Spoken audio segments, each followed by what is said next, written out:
Let's do this. It's time for Hanging with Langan. I like that she's got a big dirty mouth that gets her in trouble. Wow. Stop me, 'cause I'm having a good time. Hello, you guys. Hear ye, hear ye. You are Hanging with Langan. I am Maureen Langan. Hanging with Langan, we bring you fun, heart, smart. By we, I mean me. I talk to people from academics to alcoholics, everyone in between, and try to give a nice blend of wit and wisdom here for you. St. Patrick's Day was last week, and I celebrated by interviewing a wonderful director of the film Shalom Ireland, Valerie Lappin, and we talked about the history of the Orthodox Jews in Dublin. Hysterical, brilliant, fun, interesting, Hebrew Guinness. The whole thing was fascinating stuff. So I wanted to keep the theme alive, and I wanted to bring in a couple of my buddies today. Coming up on the show, Fiona Walsh, a good friend of mine. She's also a DJ known as Spin D. She's very hip. She goes to these techno places and she does stuff and looks really good and wears glitter. We'll have her in a moment. And she's also runs a show called Sundays at 7 at the Irish Arts Center in New York City, which is how I think I first met her. And she is an original Irish lass, so she's going to tell us what it's like to be Irish in America all these years and what brought her here, what made her want to come here, what her vision of America would be like. So she'll join us in just a bit. But first, I'm going to bring on, our professional professor, the official historian of Hanging with Langan, Professor Peter Bales. Before I do, though, I just want you to let you know I tried to not blow dry my hair. In fact, didn't try not to. I didn't, because it's curly, and I figured, okay, I'll look Irish. But in fact, I look insane, which could also be Irish, because there's a lot of that happening too. So, and then you guys, you've been asking me, so nice. I want to take your questions, your comments, anything. I want you. Hi, Kathleen, Mill Valley in the house, Irish friend. Look at this. I look like Medusa screwed buckwheat. Send your calls, your comments, whatever suits you. And also know that you can follow Hanging with Langan. Where, Maureen? If I miss it live, where do I go? Okay, I'll tell you where. You go to patreon.com/Maureen Langan. And you can subscribe and get all the past videos, all the shows that you might have missed, all the videos. You get backstage chats where we dish the dirt. And I'm going to ask Fiona to give me a backstage chat we'll put back there about, maybe her first crazy encounter in America, if you know what I'm saying. So do that at patreon.com, just $5 a month. Or if you want to go, at a higher level, that's how you get the Don't Make Me Hate You t-shirt. Yeah, you do. Or you can go to my website, Maureen Langan. And there's a whole store there. You can get Don't Make Me Hate You t-shirts, because you don't want to hate people. They make you hate them. You are a victim. And of course, we always have the old-fashioned way. Just remember, all my shows are free because I'm a giver. They're all free, but you could always pay what you want at Venmo or PayPal at Mo Langan. So, that's what we do for a living these days. I'm going to get a blind dog and sit at a street corner with a tin cup. That's what I'm about to do very soon. So, hi, Anna Maria. Hello. Oh, if you're watching this on the Hanging with Langan group page, please make sure that you let us see your name if you so desire when you make a comment. How do I do that, Maureen? Oh, it's so simple. You go to StreamYard.com, and then /Facebook. And then I'll know your name because you're making comments here. And I'm like, who is that? I wonder who that is, because we love you. Some of you I don't love, but some I tolerate and some I love. So that's how you do that. But listen, Irish in America, I love history, you know that, and I love my best buddy here, the official historian. Give it up, please, for Professor Peter Bales. Thank you, Maureen. It's great to be on. Listen, we have a hair theme going on here. I woke up this morning. We do not have hot water. And do you know what that means? That means it's been nearly 2 weeks since I washed my hair. That means I have to wear a hat. You gutted it out, and I give you credit for that. I just went with the hat. So please excuse that. You look very well. You look like you're healthy. You look like you lost weight. And I don't know why you didn't hear about dry shampoo. I don't know. But okay. No, I need dry shampoo. That's amazing. Yeah, you should do that. I'm putting up Peter Bales, Professor Peter Bales. That's right.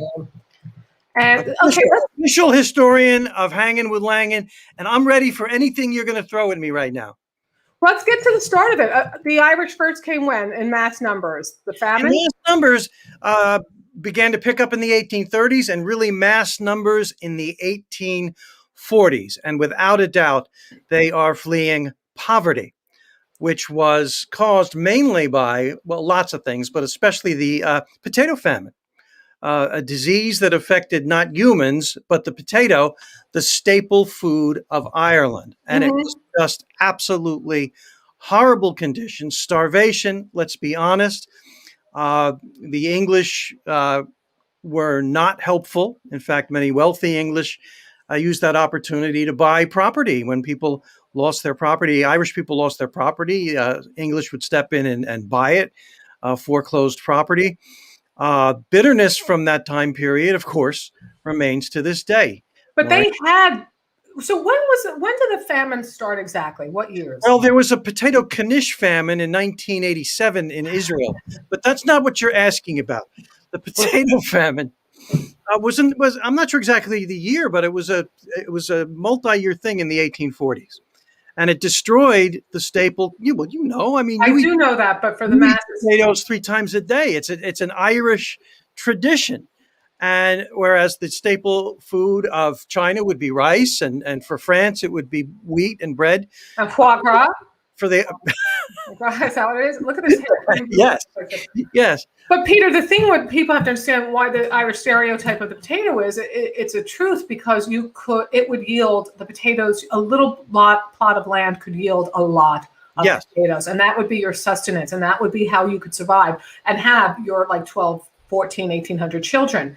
But what I understand before they came to America, like for example, my mother's family owned their land. They never lost their land. So having land is gold in Ireland, particularly in those times. If you were able to hold on to your land, you were really wealthy. I mean, whereas my father's family were tenant farmers, which means that they had a little 1 acre. It's so sad to look at the Griffiths valuation that has all the land. Yes. 1 acre on somebody who has multiple hundreds, and then you see who he deeds large lots of it to my beloved son-in-law James Hugginsworth. That's always a British name. I bequeathed it, and it's like all these masses, and then you see my grandfather 1 acre, and then I've been back to see the rubble that's left of the house, and it's just such a sad little corner existence. And if you could not, it's so great that you've been back. But you trace your family's roots, and you know what pushed them to America. Well, I just want to finish this thought though. So you see this little shambles, and you realize that if he could not produce enough potatoes to pay that meager rent, that they put you out on the street and said good luck to you, and that from there is where we take it to America, right? Yes, there were no bankruptcy protections in those days, here or there. And they were pushed, the Irish were pushed, many of them, by poverty over to America, where they landed mostly in New York, also a lot in Boston, obviously, in Philadelphia. And they spent their last pennies to get here, and they could go a block off the water in lower Manhattan, and they had no choice. They had to settle in slums, in buildings that rose at the highest 6 stories, because that's the best they could do in those days, going up. And of course, you get the new word tenement. And they lived in these tenements in horrible, horrible conditions, trying to make it. Their dream of a better life in America was not always a dream realized, because they were met by prejudice and hatred and resentment by quite frankly, the English-based Americans who were already here. And it was such a struggle for the Irish. I thought we starved those people already. What the hell are they doing? They're here already. These Irish people, we can't get rid of them. The English-based Americans would have been different from the English over in England. Doesn't matter. But they were Protestant, and they had attitude that it's hard to relate to today, but they had great attitude and enmity toward the Irish Catholic. Oh, they did? The ones here, the Puritans?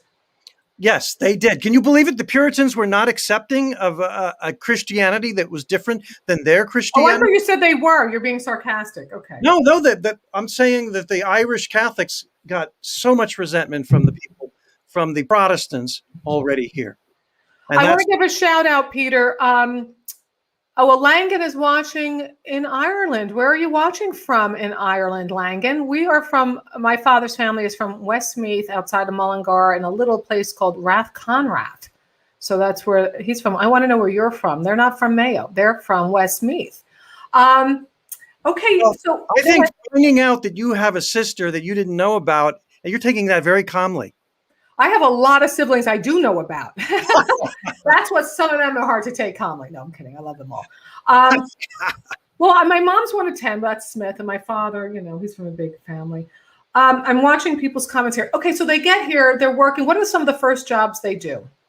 Well, the Irish were discriminated against, and there were signs all over Manhattan, Irish need not apply. Mm-hmm. And as we talked about last week, the N-word was used equally towards African Americans and the Irish. It's hard to believe, but it's true. It's true. And okay, it's true. It's true. All right. And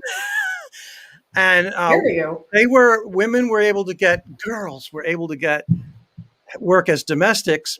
And this is the time when they are forming the first real fire departments and real police departments, professionalized police departments in big cities like New York, Philadelphia, and Boston. And they didn't pay well. And the Irish were able to get into those jobs. And the Irish tradition in big city in the East police forces that you see in the old movies all the time is actually true. Every old movie, you walk into a police station, it's Sergeant O'Hara's behind the desk. Yes. That's not Hollywood. That's true. That's absolutely, there's still an Irish tradition in the New York City Police Department. And that's what it dates back to. When the post office opens up and hires, not well paid in those days, the Irish were able to establish a big presence there as well. Peter? Question? Way in the back. Maureen. Way in the back, chewing, snapping her gum, smart but a wise ass, Maureen Langan. Yes, I like to laugh and watch everything that was going on. So you and I, Peter and I were on Clubhouse. That's the new social media platform. It's like radio, and you guys, it's even more interactive. Like I'm watching you people in Ashbourne, County Meath. What's your name? Give me your first name, Langan, in County Meath. Clubhouse, you're able to jump in and have a conversation with us. And we were doing this last week, and I'm going to be jumping on right after this show. So with Corey Kahaney, she's a comedian. So it's fun. Join Clubhouse if you can. You need an invite. I don't know. It's a little convoluted, but we're getting there. One of the things I said to you, I know it's east of Westmeath, obviously. I'm not a stupid Langan, the one that just came at me. He's telling me, you eat it. The hell is wrong with you? You're good for nothing. All right. I channeled my mother. I'm sorry, Westmeath. I channeled my mother. Hi, Joe. Are you okay? I want to connect with Joe. I looked something up. I wanted to tell you something really cool about the Irish in America. All right, because then I want to get to puddlers. Go ahead. Okay, but the Irish kept coming in the 1850s and into the 1860s, and during the Civil War, when the boats came in from Ireland, Union Northern Army recruiters were there, and they would grab the young kids right off the boat from Ireland, put them in the army. And in some of the major battles of the Civil War, units of the Union Army dressed in blue went into battle and fought and died under the flag of Ireland. They carried the flag of Ireland. Wow. For the Union Army. I mean, that's just incredible. It's like goosebumps. It gives you goosebumps. And I told you my father's uncle, Jack Langan, came here from Westmeath, next to Meath. And he went into the army and served in the Spanish Civil War and World War I. And I just had a headstone put up for him in Queens. What? Really? Yeah, I got his military records, and I put Sergeant First Class. Well, this is what people have to remember. Those people from outside of America come to our country and make it great. It is our country. It's their country. And something else that should give you goosebumps is, who do you think built the half of the Transcontinental Railroad going from east to west that met in Promontory Point, Utah? Wow. Fighting the Indians, fighting the blizzards, fighting the heat, dying to build these tracks through everything. They were young Irish workers who couldn't get any other work. The other, of course, it was Asian American, Chinese American mostly, Yeah. immigrants coming the other way from the West. It's a bad word now. You can't. They were called coolies. That's a negative word. Let's acknowledge Let's not say that then. the Chinese. I want to get canceled. Well, right, but let's also, we should remember both sides. The Asian New Asian Americans who built the transcontinental railroad coming from the west to the east, and the Irish workers coming from the east to the west. Where big- west meets east, where east meets west. Right, you've seen a lot of movies. Well, you know what it is too. I was telling Peter this last week, and those who tuning in, we're talking about Irish in America, and even though he is not Irish at all, and probably his ancestors probably killed them and took their land, we're still having him on here because he's smart. That thing is, I just so enjoy. Everybody loves when you're on. I get so many great compliments for the official historian. So I was telling you that when we were chatting last week, that I was doing some genealogy, found a Langan outside of Pittsburgh, in a rural area, who had come over from Ireland in the 1840s or 50s, and he was a puddler. And I'm reading this because I had never heard this word, and I'm thinking, a peddler? What are you peddling in the middle of rural Pennsylvania? You got to go to the Lower East Side of Manhattan with your wares. And it turns out he's what's called a puddler, where you take one kind of metal and you go into this really hot place with flames and you turn it into another kind of metal. I don't know what that is. But their lifespan was the age of 40 because of the soot, the smoke, the heat. And you're thinking, that's a better life than what he had in Ireland. Well, I bet he was turning iron into steel, because if that's what the time period was. I imagine. I think I love stuff like that. I never heard of a puddler before. It's terrific. That's why it's so rewarding to research your roots. Well, Jeff is saying, Peter, he thought it was the Chinese who did the railroads. But what you're saying, it is. We met halfway, right? That we wouldn't have had a transcontinental railroad without the Chinese workers. They were the ones doing the dynamite through the Rocky Mountains and suffering great casualties. It was the Chinese, the poor Chinese coming from the west to the east, and the poor Irish coming from the east to the west. Not the owners, who the owners making all the money were. I'm talking about the people who actually made it happen, the workers. I thought maybe it was Trump's grandparents. So here's our friend. This is interesting. Kathleen says our friend Grania, she's Irish. She was living and moved back to Ireland. She's so funny. She said she saw an Irish need not apply sign in London and thought it was a compliment because Irish were automatically accepted. You don't have to apply. Come on in. That's funny. That's great. I love that. But they really had those signs, Irish They need did. not apply. Like they just to them or other. Well, did you ever see the movie Gangs of New York? Yes. Yes. Now, and you remember that movie. It opens in the 1840s, and gangs are fighting, and the Irish gang loses. And then you have the whole movie that ends in the 1860s. And by the 1860s, the Irish outnumber the Anglo-based gang. And the movie ends with the Irish gangs taking over because they've basically taken over Lower Manhattan. And that is just true. I mean, the movie was not historically accurate. The Union Army never bombed Lower Manhattan during a riot. But I thought they caught the flavor of the time and the gang warfare. Gangs of New York, highly recommended.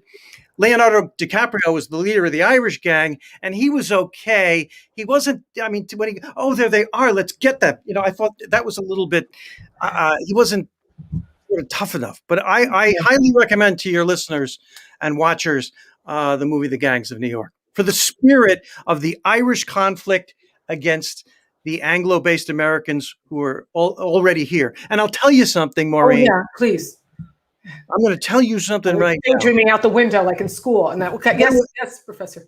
What do we learn? What did we learn? We learned that I have a cousin named Joe in County Meath, and I'm pronouncing Meath right, which makes him happy. I love this. I love this. I love that you have Irish people watching this show. I do too. But the Anglo-based Americans did not welcome the Irish into this country. Yeah. But Maureen, What, Peter? in the 1870s, Yes. when the Italians started to come over, and Those people. Yeah, those people with their good food. See, when when when the Italians came over in large numbers in the 1870s, did the Irish learn from their experience being discriminated against? And did No. the Irish welcome the Italians into this country? No, I've welcomed in my own life, but not everybody can do that. Well, and look at every immigrant group that comes to this country. There isn't one that's been welcomed. No, it's so ridiculous. It's so insane. And I love hearing, I heard an Irish person that I know say, I don't know why these people have to come to the border. Why don't they just fill out their paperwork and wait till they get their answer? I said, I don't know. How about when the Irish people are starving and flocking in threadbare clothing going, why don't you just send a carrier pigeon or a smoke signal and wait till you get a response before you head overseas in your coffin ships? What the hell is wrong with, pardon me. Excuse me, I have to take a little commercial break. I'm just glad I hit a nerve. I hit a nerve with you. Well, you do hit a nerve because I don't understand this. The Statue of Liberty, give me your tired, your poor, your huddled masses, not your rich pieces of entitled shit that know Trump better than anyone else. And I like rich, entitled people. Hey, come on, hang out with me. I could use a sugar daddy, mama. I'm into that. I'm just saying that it's so disgusting. It's so disgusting that we don't treat people with the humanity that they deserve.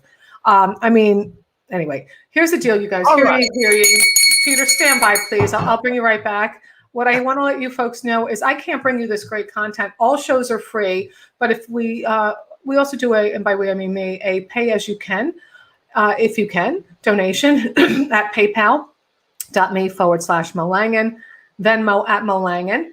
And that goes a long way to supporting the show and hiring these tech people and social media. You have no idea.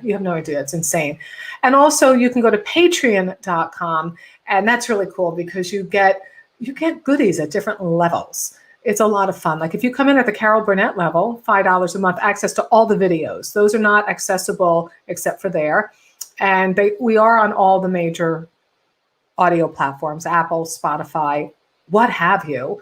Dolly Parton, $10, you get bonus episodes, tons of fun. And then at the Phyllis Diller level, you'll get a Don't Make Me Hate You t-shirt because you don't want to hate people. They make you hate them. And we go all the way up, don't think we don't, up to the Joan Rivers level where I'll do corporate coaching for you. We'll put comedy shows together, whatever you need. Go to MaureenLangen.com if you want to get a t-shirt or go to Patreon or go anywhere. I don't care. Just we're keeping these shows going for you, and I'm really excited about that. What I'm going to do is bring back Peter, and then we're going to invite my buddy, Fiona Walsh. She's a DJ, and she's Irish, and she's really cool. Okay, hold on. Oh, look, there you are, Peter. Hi. Hi, I'm back. Somebody was saying people have nice, the Irish welcomed Italians into Ireland in the 19th century, and we still have a large community here that are involved in basically fast food like fish and chips, Frasca, Macari, I guess macaroni, and the families, the Frasca, Macari, and Cafola families. That's my cousin Joe in West County Meath, not Westmeath, but they're next to each other. That's great. Well, I like this. Ireland has a large or medium Italian community. That's a fascinating thing to know. I didn't know that. Well, he said they welcomed them in the 19th century. I'd like to know more about that, Joe. Your sources, please.com. It's interesting because we were talking about this, Peter. You know, the Irish people come and take whatever jobs they can get when they come to America. And my grandparents, my father's parents, 6th and 8th grade educations, which I only found out through the genealogy, even though I knew, and of course, then you got to go work the farm. And 8th grade was probably pretty good for my grandmother. Yeah. So my grandfather's a longshoreman. And my father, he doesn't finish high school, but he couldn't get in on the fire department because he didn't have 20/20 vision in one eye. This hulking 6'2", 210-pound guy. Today he could have been a blind midget. I don't know if you're allowed to say midget. Anyway, I'm sorry, don't cancel me. So he got into sanitation, and his family was so proud because he had a civil servant job where he could have the union benefits. And then his 6 kids go to state schools, which we all did, colleges, and now their kids are going to opportunity at even better colleges. So that to me is totally the American trajectory as it should be. And that's why education has to be affordable and we have to treat people decently. So where do you see the Irish in our culture today? Like how would you, from the days they got here to now? Oh, what's the what party? That crazy party. The Know Nothing Party. Tell me about those. The Know Nothing Party was also known as the American Party, ironically, because what they believed was the most anti-American thing of all. But they were opposed to immigrants like the Irish and also the Germans, believe it or not. The Germans came over the same time the Irish did. And the Germans have a different situation. They're fleeing political unrest, not poverty. So the Germans come over at the same time the Irish do, but the Germans have enough money to push out to the West, which today we call the Midwest, and establish model farms and successful businesses in the Midwest. And it's no coincidence that the American beer industry is centered in the Midwest. Oh. Milwaukee, of course. Yes. Is there a more German word than Budweiser? So Budweiser. Wasn't it Czech? I thought it was Czech. Okay, go ahead. but the experience for the Germans was also quite different, I should say, from the Irish, because the Irish were poor. They could go a block into a slum in New York, and the Germans pushed out and established incredible communities in the Midwest, like Milwaukee, Chicago, and St. Louis, places like that, Detroit as well. So I wonder if I can. I'm sorry. Go ahead. No, I'm just saying it's the different experience of the Irish and the German. But the Know Nothing Party that you asked about, a lot of the Germans can be both Protestant and Catholic, depending upon the situation in the religious wars for them. But the Know Nothing Party was against immigrants and against Catholics, and very prejudiced, and a part of that mid-century reaction. And that's when we first used the word nativist. A nativist is someone who hates immigrants, no questions asked. And the Know Nothing Party is a party of nativists that eventually, I'm hoping this happens, they eventually disgraced themselves. They became socially unacceptable, extremists, somebody you'd look down. I'm hoping, that happens to our current day Know Nothing party, that darn well what I'm alluding to.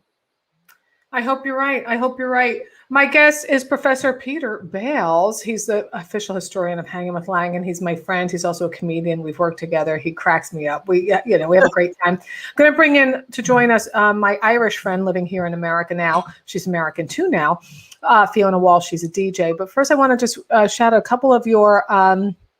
I'm going to see if I can reach this Irish dude who's been commenting a lot about being of Italian descent, growing up in Ireland. So I'm going to send him a quick, hold on, you guys. Maureen Langan's working on all this. It's very, I'm a one-man band. He's Irish of Italian descent. He's the fella who's been chiming in here on us. So let me just see. It's, okay, I won't say it out loud. Gmail, okay. I'm going to send him an email and see if he can join us from Ireland, right? Oh, that's cool. I'm going to see. This is in the moment, you folks. This is where I'm so connected to humanity. It just comes to me as a gift. I want to hear a combination. I want to hear a combination Irish-Italian accent. Let's see. It's okay. Hey, Joe, join here if you can. But if you seem like really weird and a stalker, I'm not bringing you on. Okay. I just sent him the invite. So let's bring in, I know I'm all over the place, but it's kind of fun, seeing what people are writing. And Joey Novak gives you a big shout out, Peter, another comedian. Hello, Miss Molly. Hello to David Gilbert and Jim Clevefield. Again, so we're going to bring in Fiona. And you guys, if you want to keep these shows coming, PayPal or Venmo. So we know her. She runs the Irish Arts Center, great comedy night once a month with, musicians, artists, all kinds of cool people. It's been on hiatus during the typhoid fever of our lives that is now. But ladies and gentlemen, please, she's a DJ. She's an actress. She is originally from Rosscray, County something. Fiona Walsh. Hello, Fiona. Maureen, County something. County something. County something, DJ. County Tipperary, girl. Get it out of your mouth. County Tipperary. Well, we were hanging last week, and I just think because you were raised in Ireland and then you wanted to come here, I thought I'm playing around with the screen sizes, you guys. Do it. Talk to me about What made you want to come to America? Well, first of all, if I can digress for a moment, Please. Your friend there that was talking about that he's of Irish Italian descent. Yes. A lot of the the best fish and chip shops in Ireland are owned by Italians and Italian Americans. That's what he just Italian said. Irish people. Sorry. That's what he was typing. That's why I'm Yeah. like, get your ass in here. Exactly. So there's like in my hometown there would have been Fusco and there's Vaza. They're two very well-known fish and chip shops in like the best in Roscrea, owned by Italian Irish people. So that's probably something that not everybody knows, but most of the best chip shops in Ireland are. I can see your hand up there, Langan. Hang on a minute. I just want to finish. That's why I raised my hand. I get excited. My Irish Italians. Okay, go ahead. Go ahead, Maureen. Sorry. Because on that note, we have an Irish, I think he's of Italian descent, with my last name, happening to have been watching the show, coming to us from, I believe, 13 miles north of Dublin. Is that Port Marnock? I think not that far up. I don't know. But let's welcome, ladies and gentlemen, my long-lost 15th cousin, I bet. This is insane. I'm having so much fun. All right. Joe Langan in the house. Hi. How you doing? Who the hell are you? Yes. Well, I'm Joe Langan. Yeah, well, my Langans are from Mayo. But I grew up in Ashburn, which is not too far from Portmarnock. But yeah, Ashburn County Meath. That's right. Yeah, Interact. Well, Fiona. Fiona will know that this is where Tato's are made, and Tato Park. Oh yes, that's right. Yeah. Tato Park. So yeah, we're basically the crisp capital of Ireland. So if you want potato chips from Ireland, you come here. And where's here? Where are we going? Sorry, Ashburn. Ashburn County Meath. Ashburn County Meath, yeah. Meath. That's next to Westmeath, Joe. In case it's like they're crazy. Yeah, I'm the absolute opposite end of it. But yeah. Did you guys know each other? Did you know Sean? I'm kidding. So. All right. So okay, I'm going to get back to Fiona, but Joe. So what do you do? I work for a government agency. Which monitors what Irish Americans are at. No, it's a transport agency. Yeah, so I just a civil servant basically. Was that not just a civil servant? That is a proud job. That's a hard work. Yeah. Please, that's good. Shout out. I'm in my office right now. So, Joe, how did you find us? I subscribed to you ages ago and I got an alert on my phone. That was all it was. Yeah. But no, I've always just interested in other Langans. That's all it is. I'm just really nosy about where Langans went to after they left here. So I'm. There's a lot of them, and you're not going to get the short shaft, Fiona. I promise you. That's all right. She's such a good sport. Our Langans are from Westmeath. I told you that, but they came to New York, the Bronx, Queens. Some went out to Long Island, but there's a large number of Langans who went to Pennsylvania, Scranton. Yeah, area. I've heard that. Yeah. Which is about 2 hours outside of Manhattan. So there's a lot there. But do you think at one point our names were all connected? I mean, they're connected, but do you think that we were related at some point? Well, what I've looked up about the name is that it originally came from somewhere around Ulster, as in Armagh or somewhere like that. And at some point, there was some push towards the west, which may have been Cromwell. I don't know what it was. But it suddenly became more associated with the western seaboard. The legend in my dad's hometown of Ballycastle, County Mayo, which is Langan Central, by the way, if you ever have to go there. Ballycastle? Ballycastle, yeah. So there's, if you just look up there, actually, it's a good one. Look up Downpatrick Head. It's a sea stack off the coast of North Mayo. I've been there. Hello, been there. Okay. All right, well, there you go. Well, there are more Langans per square mile there than anywhere else I can think of. No wonder they didn't greet me and open the door. They're like, oh, there she is.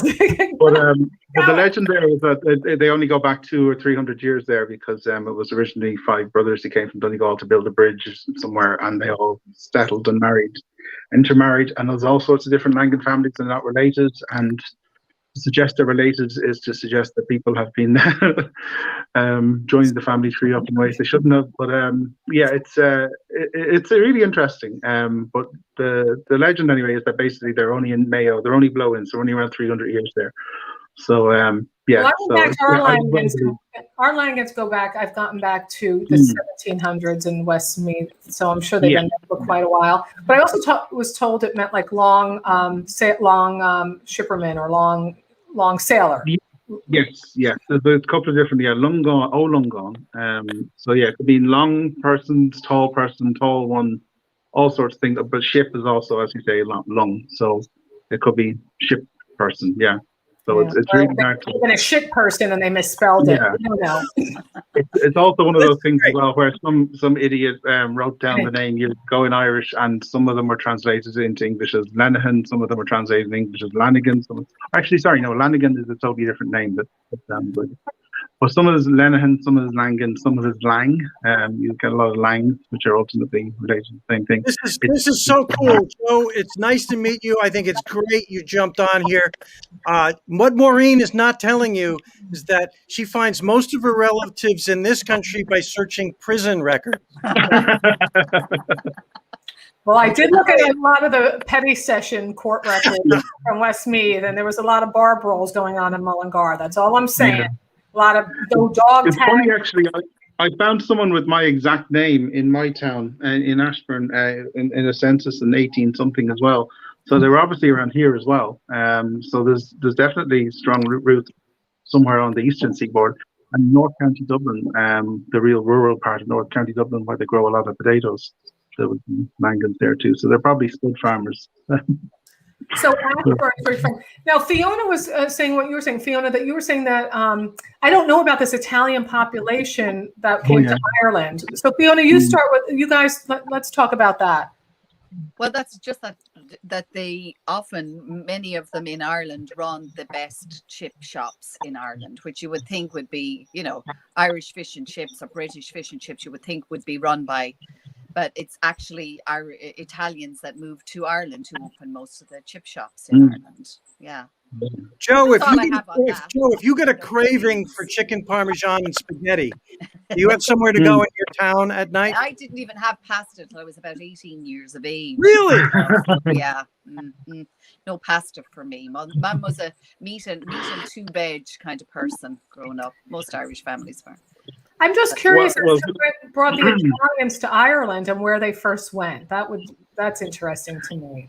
I think it was some of it was the story goes that some of it was Italians getting off the boat too early in Cork, getting a bit too eager, and being fooled into thinking they had arrived in New York and making the most of it. They didn't have a good sense of timing, huh? I mean, yeah, but the thing, sorry, you were asking where I get some chicken parmesan in my town. The funny thing is, they wouldn't have a great history of actually making Italian food in Ireland, but the one in our town, we have San Remo, which is run by the Frasca family, and San Remo have a spin-off pizza and pasta joint beside it, but that's run by an Albanian guy. So it's actually it's not even Italians running that either. Makes perfect sense to me. Yeah. So it's Albanian Italian food that we get here. But yeah, it's lovely. It's really good. This is insane. For those of you just tuning in, Maureen Langan, Hanging with Langan with Peter Bales, the official historian of Hanging with Langan, and my buddy, she's a DJ, Spin D, Fiona Walsh, and we're going to get to dabbing with her more. And this guy that we don't know, he just happens to watch Hanging with Langan. He happens to live 13 miles north of Dublin in Ashburn, I believe you said is the name of it. He had shared the same last name, and he was commenting. So I said, well, Joe Langan, come on. You're the next contestant on a bunch of down. And here we are, you guys. This is how it works. This is about connecting. Anyway, so Joe, that was really cool that you joined in. I really appreciate it. Cool, no problem. Good I'll leave you sport. guys to it, Good sport. And tell them that you found a relative who was like so stunningly beautiful, and that the rest got the recessive genes. Just say something. Take care, Joe. All the best. Bye now. Hey, nice to meet you, man. That was great. How freaking cool was that? That's very fun that you're able to just drag somebody on quickly from across the ocean. It's great. Well, I don't know how quick it was, but you know what? Or easy, but I do love that. Like, we're just somebody's watching and you get to say, come on in. And it was a good sport. Yeah. That's cool. Great fun. Now, Fiona, tell us, we got to you about how fun was that? Yes, it was. Thank you, Molly. It was. Yeah, somebody just wrote that. All right, let's get back to you, darling. Let's talk about you. I love that you did a show called Big White and what? Great White Great American White Teeth. Great White American Teeth. She did a one-person show called Great White American Teeth, one of the best solo shows I've ever seen. There was glitter, there were strobe lights, there was I think Warren Beatty. There was a lot going on. Yeah. Tell people what that show was about and why you did it, what it meant to you. Well, the short of it is, it was just about my journey of growing up in Ireland and being obsessed with all things American, but particularly TV, movie stars, music. And, you know, having a dream as a young Irish girl wanting to live in New York, and that journey in a, you know, dramatic license sort of way told in 60 minutes on stage. So the title of the show was actually given to me or suggested to me by my director, Virginia Scott. And she was like, what was, you know, she said, because the show talks about my obsession with Warren Beatty. I mean, I don't know what 10-year-old girl was obsessed with Warren Beatty growing up, but I loved him. And she was like, well, the show should be about, you know, not just coming to America or something that epitomizes your love of America. And then so for me, it sort of was like beautiful teeth, tan, sun. And so that's where the title came from, Great White American Teeth. Yeah. And so it's such a good show. I hope you bring it back at some point. It was so entertaining. Thanks a lot. Thanks a million.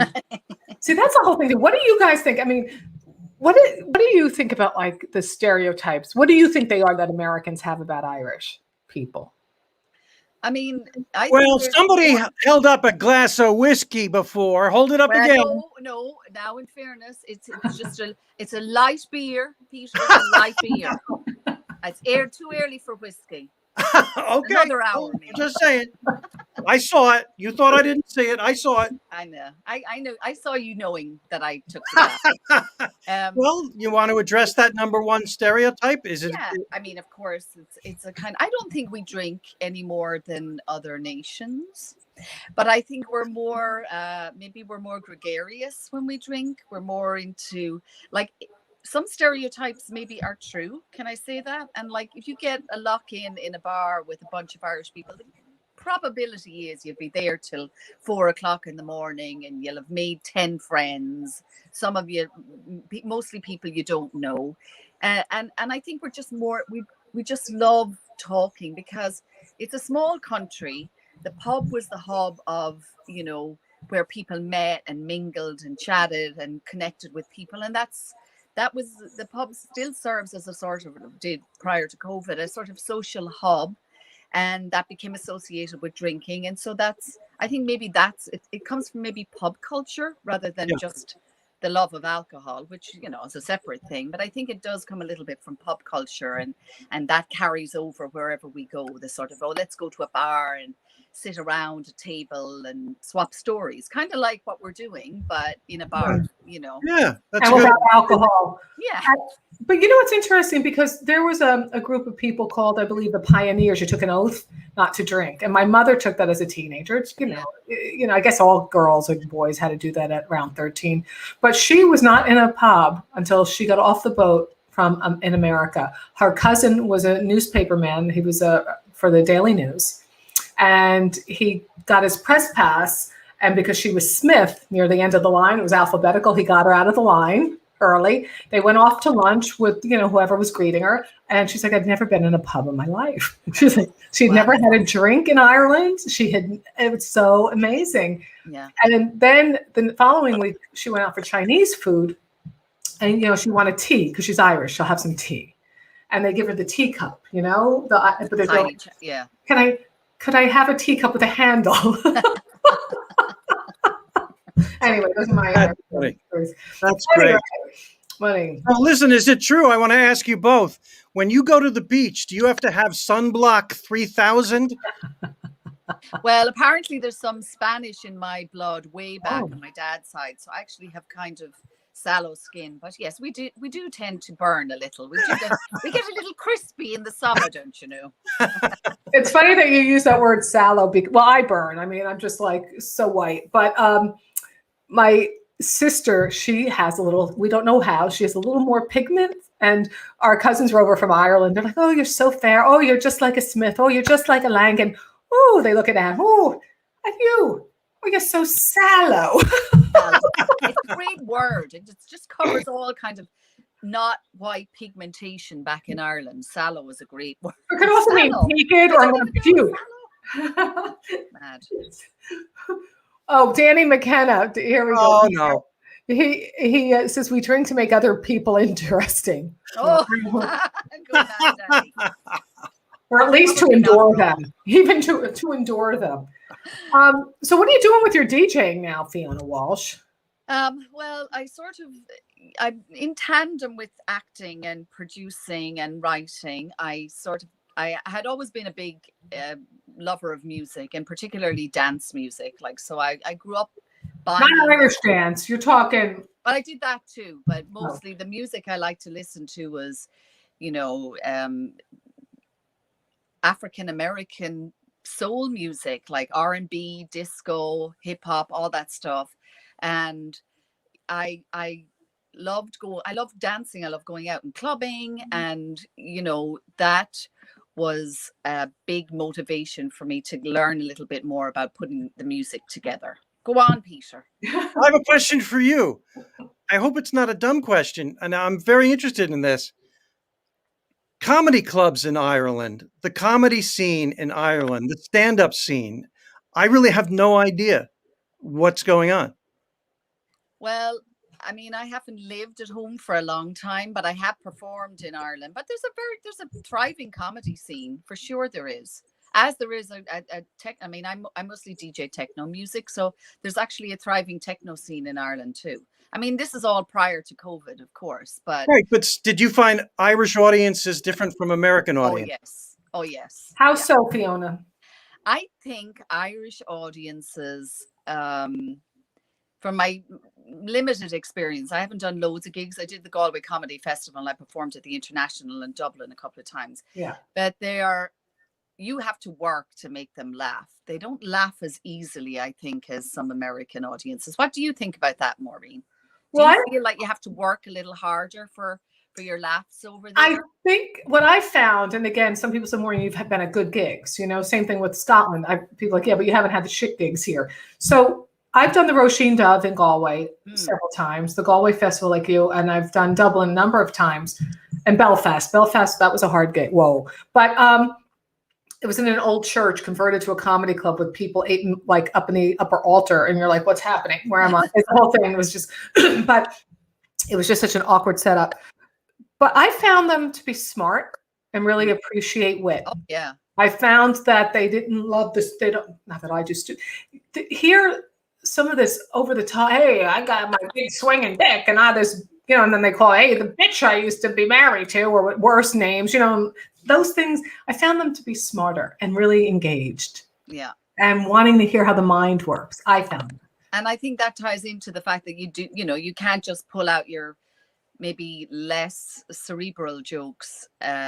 You have to work. You have to be smart with your comedy in Ireland. That's cerebral. That's a good one. They appreciate. Well, no, that's the word of the day, Maureen. Yes, sallow and cerebral. Sallow and cerebral. There you go. But I find that a lot of the comics too, Peter, that I know, I was just on a comedy show in outside of London. It's fun because you meet these comics you've met around and you're doing these international shows. But a number of them leave Ireland so that they're more in a hub like London. Yeah. Okay. Are Irish audiences welcoming to American comics that come over there to do shows? I think so. Yeah. I thought they were wonderful. I thought they were so appreciative and wonderful. Yeah, really good. Okay. Nice vibes. But getting back anyway to the thing, please, the techno, because I love talking about techno. Yes, DJ spin D. I kind of got into it out of clubbing. So I used to go out to all these parties around New York, various clubs for this particular kind of music, and as a result, then I became involved or interested in learning how to DJ it as well. And then over the last few years, I've had loads of different gigs. I played for the Irish government for Gay Pride 2 years in a row, for the Gay Pride Parade here in New York, and I've played in Detroit. I've actually played in Ireland as well, and I'd love to play in Ireland again. It's such a great vibe playing for Irish audiences. It was one of the top gigs I've had too. And then so that's kind of what I've been doing. And then over the last year since COVID, just trying to keep artistically interesting by doing streams. And I don't produce, I just play. A lot of DJs make music as well as playing it and DJing it, but I am a DJ, I don't produce as well. Well, how do people follow you? They can follow me on Facebook on Spin D Official. And I actually became a member just around Christmas of a great female DJ collective called Siren Project. What's it called? SIREN? SIREN. Siren Project. Siren, cerebral, and sour. Yes, it's 3 S words or S sounds. And we do streams on Twitch, and we raise money for causes that are close to our heart. So this Saturday I'm doing a stream with a bunch of other female DJs for Safe Horizons, which is raising money for victims of domestic abuse. And so you can follow us on twitch.com/Siren Project. And that'll be streaming on Saturday afternoon from 1 o'clock or 1:30 p.m. It's going to be twitch.com/Siren Project. So you know what? You said one thing before Siren Project. Here we go. I'm going to save that and have that so they can see that. You said that you played in America for the Irish Gay Pride. Well, no, for the New York Pride Parade 2018, and then in 2019 for World Pride. So the Irish government had a float in the parade for the first time in 2018, and I was the DJ on the float. So we, did 3 hours of a drive down 6th Avenue to all around, Christopher Street and back up. It was amazing. And then that shows you how far Ireland and the Irish have come. Well, truthfully, and also because we were one of the first countries to, ratify and allow gay marriage, and we've become very, very progressive. And maybe there's a little bit of what's the word? I'm trying to think of the idea behind Ireland being still in the dark ages is long gone. We're a very modern, very progressive country, and that was signified by our ratifying of gay marriage. Whenever it was. Yes, good. Right. Good stuff. Well, it's interesting because they didn't want gays marching in the St. Patrick's Day parade, and now they're like, "Hey, here's our float. Get on it, Fiona, and make some music for the people." Yeah. I think it's very cool. Very, very open-minded people. It's cool, right? Yeah. That's awesome, says Charlotte.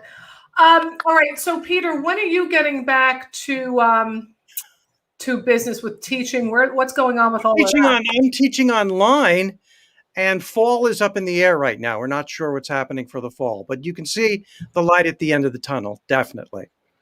All right. And for those of you who happen to follow Peter at Facebook, Peter Bales. Friend me on Facebook, and I'm plugging. See, Fiona, she's got these great causes, and I'm plugging a podcast. We're raising money for Prickly Heat. No,